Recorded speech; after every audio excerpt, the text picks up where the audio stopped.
लोकतंत्र जो हम लोगों के यहाँ है, भारतवर्ष में है, इसमें संसद है, प्रतिनिधि हम निर्वाचित करते हैं।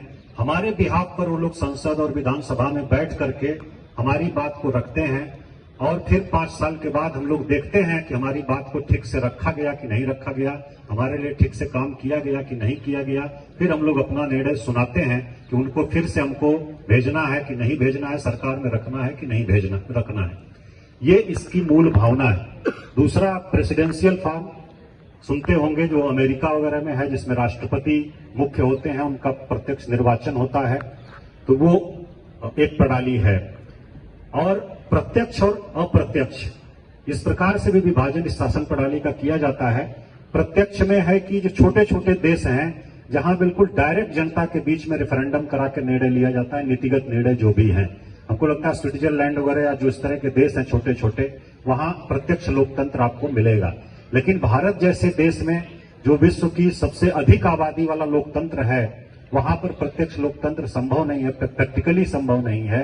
तो यहाँ पर हम लोग अप्रत्यक्ष लोकतंत्र जो है, इनडायरेक्ट जो हमारी शासन प्रणाली है, उसको अडॉप्ट किए हैं, जो जनता के द्वारा निर्वाचित प्रतिनिधियों के माध्यम से अपनी बात को हम लोग रखते हैं और शासन करते हैं।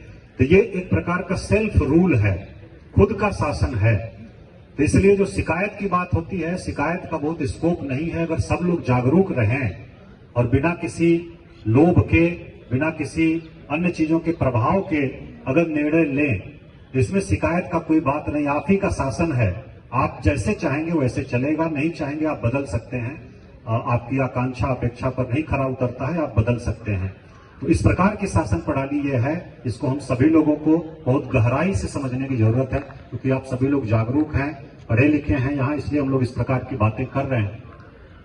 आप स्वयं भी जागरूक होइए, अपने आसपास के लोगों को, अपने परिवार के लोगों को, सबको जागरूक करिए कि भागीदारी करें और अपना जो शासन है उसमें प्रत्यक्ष रूप से भागीदारी करके अपने अनुरूप शासन का संचालन करें। ये सभी लोगों को, हम लोगों को जागरूक करना चाहिए। दूसरी बात हम कहेंगे कि जो हम लोगों को मत देने का अधिकार प्राप्त है, आप अवगत हैं कि जब संविधान लागू हुआ या संविधान सभा में जब ये सब विमर्श हो रहा था, हमारे संविधान निर्माताओं ने सार्वभौमिक वयस्क मताधिकार सबको एक बार में दे दिया।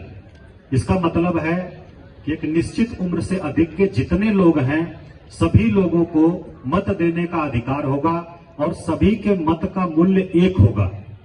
दोनों बातें हैं, प्रत्येक व्यक्ति को मत देने का अधिकार होगा और उसके मत का मूल्य भी एक होगा। ये बहुत ही क्रांतिकारी निर्णय था, क्योंकि जिस समय हमारा देश आजाद हुआ था मात्र 18% साक्षरता थी। तो उसको देखते हुए ये बहुत ही साहसिक निर्णय था और हम सभी लोगों को मत देने का अधिकार प्राप्त हुआ। शुरू में ये 21 वर्ष की उम्र थी जो कट ऑफ एज है, और अभी फिर 80 के दशक में इसको 18 साल कर दिया गया। ये 18 साल के अगर आप हो गए तो आप उचित निर्णय ले सकते हैं, शासन में भागीदारी कर सकते हैं। ये निर्णय लिया गया और एक बार में सबको दिया गया।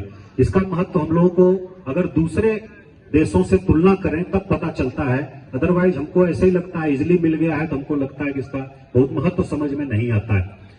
पहले अमेरिका में इतना विकसित देश है, आधुनिक देश है, लेकिन वहां भी आपको सार्वभौम वयस्क मताधिकार प्राप्त करने के लिए गृह युद्ध हुआ था।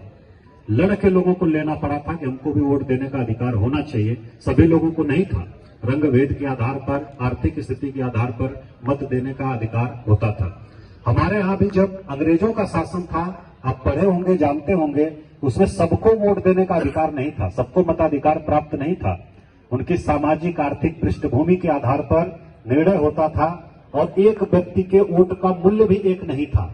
आप पढ़ेंगे जब गहराई से तब देखेंगे कि उसमें किसी के वोट का मूल्य अधिक था, जो ज्यादा संपन्न लोग थे, कम संपन्न है तो कम था।